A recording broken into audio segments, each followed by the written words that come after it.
Do you ever feel yourself going through all the religious motions of connecting to God, but still feeling discouraged and buried by the weight of the world?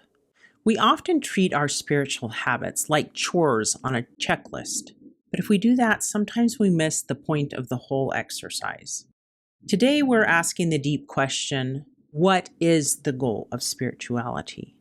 And by the end of today's episode, you will understand the why behind the worship, including how to use your spiritual connection to move the literal mountains of depression and sorrow in your life.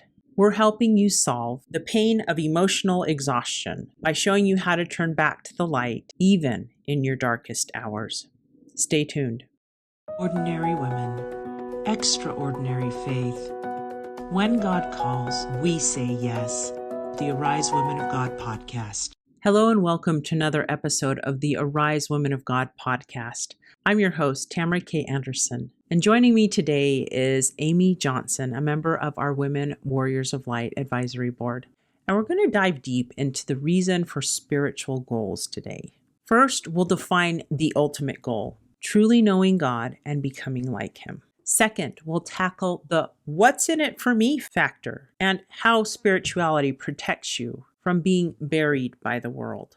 Third, we're going to share the Pendulum Principle and why experiencing sorrow is actually a prerequisite for experiencing joy. And finally, Amy is going to share a beautiful personal story about how a quiet drive and a sunrise led to a life-changing moment with her father. But first, let's dive into the why of spirituality.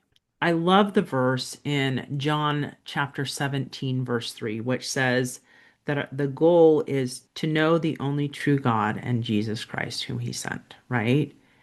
The goal is to know them, but to know them, we have to kind of read about them in the scriptures. And as we get to know them, our desires start to turn towards, I want to be more like them. Right? I want to be more kind. I want to be more loving. I want to serve others more because you see that those are some of the fruits of the Spirit. You want to feel more peaceful, more joyful, more kind. It all starts with knowing Him. But honestly, ladies, in the middle of a hard week, we find ourselves asking, what is in it for me right now? Next, Amy is going to share with us, with raw honesty, why she personally sets spiritual goals, especially when it comes to her own emotional health. First thing I thought of when you said, what's the goal of spirituality? I always think, what's in it for me? Because honestly, I believe I have a really big heart. I believe I'm a pretty darn good person. Having said that, I also believe mortality makes us selfish. And so I know that I'm not going to do something unless I really want to do it. So I ask that question, what's in it for me? So for me, the goal of spirituality, I don't want to be buried emotionally by this world. I mean, I know that sounds silly, but again, I work in the mental health industry. January is a hard time for me anyway. I'm very familiar with what depression feels like. I know this world will bury me emotionally if I don't have help from Heavenly Father and Jesus Christ. But if I have help, then I can move the mountain that's attempting to destroy me. So for me, that's my why. Why do I set spiritual goals? Mm-hmm. Because I want to be able to move those mountains of depression from me. I know it sounds selfish, but for me, that's my why. So it's about survival and then eventually joy. But to get to the joy, we have to understand the pendulum principle. A sweet grandma once taught me that our capacity for sorrow and our capacity for joy are two sides of the same coin. I remember a cute grandma when I was a teenager sharing with me this little bit of wisdom. She said, those emotions are like a pendulum. And if you want to experience more joy and love, then you have to have that pendulum swing back the other way, and you have to have experienced that degree of sorrow. And Right. so she said, I know sometimes life is going to be super hard and you're going to experience such a strong degree of sorrow. You're like, this sucks so much. I hate it. But she just said, keep in mind that once you've experienced that degree of sorrow, your capacity to increase in joy is also true on the other side. You know, I was like, oh, Absolutely. that is so good. It's so true. So we have to sit in sorrow to understand the joy, but we don't have to sit there alone. The goal of spirituality is that we can feel God with us. But in a really noisy world, that often requires an ingredient that sometimes is very hard to find: stillness. I love the story found in 1 Kings 19, where Elijah goes up to commune with the Lord. And then a wind comes, and God's not in the wind. A fire comes, he's not on the fire. And later he hears a still small voice. It's those moments of stillness that help us connect with God, to increase our spirituality, to improve it. But we live in a very noisy world. So it's almost like we have to make those moments of quiet. Yes, we do. Because if not, there's always noise. I mean, think about it. You can always have music on, a podcast playing. I have kids that call me every time they get in the car. Yeah, there you go. So it's almost like you have to say, you know what, God, on this drive right here, maybe you're going to work or coming from work, or coming home from taking kids to school or something. You can say, God, I'm going to set aside this drive as my quiet drive. And I'm just going to commune with you, see what happens, see what comes.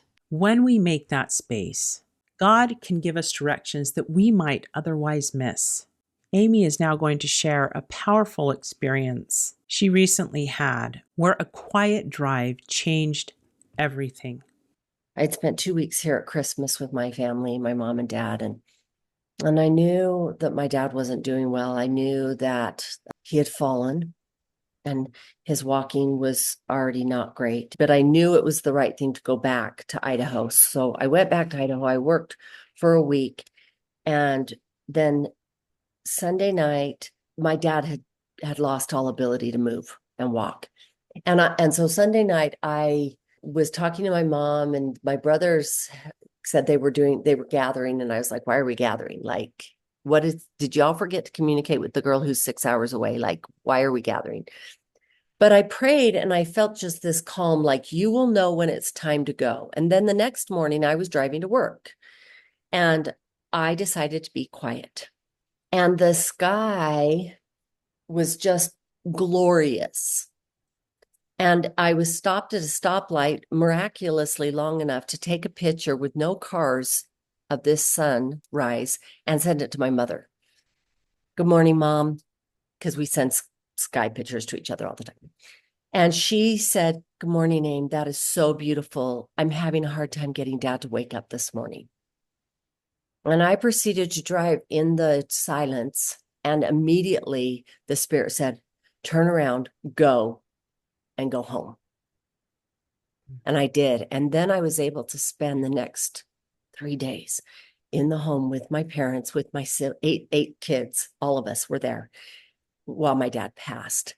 And I believe that those quiet moments really allow us to know where we need to be, when we need to be, so that we can have the experiences that God would love for us to have, the opportunities He would love for us to have, so that we can feel joy and feel happy and progress and all the things He wants for us. So find the quiet. It's really, the silence is a blessing. The goal of spirituality isn't to just get to heaven someday. It is to have heaven guide you today. It's about finding the silence so that you can hear the directions that matter most.